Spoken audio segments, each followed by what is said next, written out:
Assalamualaikum warahmatullahi wabarakatuh. Saya Regita Jimis Pramis Putri Cahyani dengan NIM 201933109 dari kelas 6 CPGSD. Tujuan saya membuat video ini adalah untuk memenuhi tugas mata kuliah perspektif global yang diampu oleh Bapak Mosyafuddin Kuryanto, Sarjana Sains, Magister Olahraga. Di video sebelumnya, saya telah menjelaskan tentang perspektif global dari visi IPTEK. Nah, di video kali ini saya akan menjelaskan tentang perspektif global dari visi transportasi, komunikasi, dan internasional. Nah, langsung saja ke pembahasannya. Silahkan disimak videonya sampai selesai ya. Pembahasan yang pertama yaitu tentang perspektif global dari visi transportasi. Dari perspektif budaya, kita semua dapat mengamati dan menghayati perkembangan alat angkut atau transportasi dari waktu ke waktu. Alat angkut atau transportasi yang semula berfungsi hanya untuk mengangkut barang dan manusia, secara tidak langsung juga membawa berita atau informasi. Dampak positif dan dari revolusi industri pada abad 17 juga membawa perkembangan dan kemajuan transportasi yang meliputi transportasi darat, perairan, dan udara.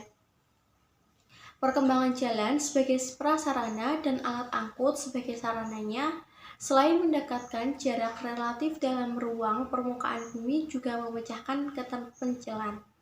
Tempat-tempat yang terpencil menjadi urat nadi perekonomian dalam proses distribusi hasil produksi ke pasar serta kepada konsumen. Sejalan dengan proses yang demikian, konsep saling ketergantungan mulai dari tingkat lokal, regional, nasional, maupun internasional, bahkan juga tingkat global dapat terrealisasikan. Nah, dalam pemanfaatan transportasi untuk perdagangan, tidak hanya membawa barang dagangan saja, tetapi juga membawa kebiasaan, bahasa, agama, pengetahuan, dan iptek. Tanpa adanya transportasi, kehidupan manusia akan mandek, kelaparan di tempat-tempat tertentu, pengangguran akan meluas, produsen akan kelimpahan industri, konsumen menghadapi kelangkaan barang kebutuhan. Makin maju dan canggihnya transportasi sampai keluar angkasa harus kita syukuri. Namun demikian, kemajuan transportasi ini ada yang memanfaatkan untuk tujuan-tujuan yang positif maupun negatif. Tujuan negatifnya yaitu seperti penyelundupan orang jahat, teroris, obat terlarang, dokumen terlarang, dan lain sebagainya. Akibatnya, patologi sosial yang berupa sadisme, kriminalitas, mabuk-mabukan, dan teler merambah terus. Landasan yang pokok bagaimana semua pihak dengan kesadaran yang tinggi menciptakan kiat metode dan pendekatan yang tepat dalam mengatasi masalah-masalah tersebut. Pembahasan yang kedua yaitu tentang perspektif global dari visi komunikasi. Komunikasi yang dilakukan oleh manusia sangat beragam, mulai dari yang paling sederhana dengan kedipan mata, angkat dan lambaian tangan, suara dan teriakan sampai mengungkapkan bahasa, penggunaan alat mulai dari kentongan sampai dengan media elektronik yang canggih seperti handphone. Semuanya itu untuk kepentingan hubungan sosial yang motifnya sangat beragam. Sejalan dengan perkembangan zaman, kemajuan dan penggunaan transportasi serta media elektronik seperti TV, radio, faxmail, internet, kontak interaksi sosial umat manusia dalam berkomunikasi juga semakin maju. Semakin lama komunikasi manusia sehari-hari yang menembus batas-batas ruang. Dengan memanfaatkan internet, informasi dari berbagai penjuru dunia mengenai aspek apa saja yang dikehendaki dalam waktu yang sangat singkat yang diperoleh.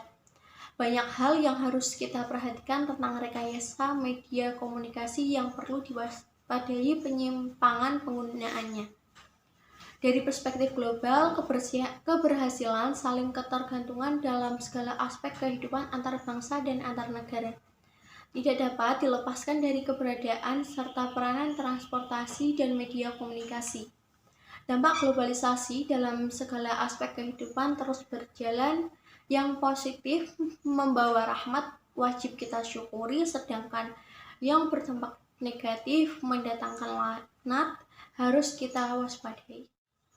Pembahasan yang terakhir yaitu tentang perspektif global dari visi internasional. Perserikatan Bangsa-Bangsa atau yang biasa kita kenal dengan PBB merupakan lembaga dunia yang memperhatikan segala aspek kehidupan manusia di negara anggotanya. Oleh karena itu, lembaga ini membawahi lembaga-lembaga khusus yang menangani suatu aspek tertentu dari kehidupan manusia, seperti kependudukan, pangan, lingkungan hidup, dan perdamaian yang terikat satu sama lain. PBB membentuk organisasi internasional yang mempunyai masing-masing tugas sesuai kategorinya. Seperti yang pertama, masalah kependudukan yang tidak hanya menangani jumlah penduduk saja, tapi mengenai pangan, perumahan, penghasilan, dan pekerjaan. Nah, organisasi dalam permasalahan ini yaitu FAO, Food and Agriculture Organization, yang bertugas untuk menyelesaikan permasalahan pangan dan pertanian. Yang kedua ada WHO, World Health Organization, yang bertindak sebagai koordinator kesehatan umum internasional.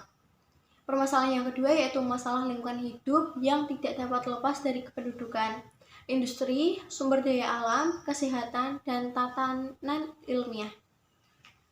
Organisasi dalam permasalahan ini yaitu seperti UNEP, United Nations Environment Program, yang berperan mengkoordinasikan aktivitas-aktivitas alam sekitar PBB dengan membantu negara-negara berkembang melaksanakan kebijakan mengenai alam. Yang ketiga, masalah perdamaian mengenai pertikaian senjata nuklir, percobaan nuklir PBB, yaitu Komisi Ilmiah tentang Efek Radiasi Atom.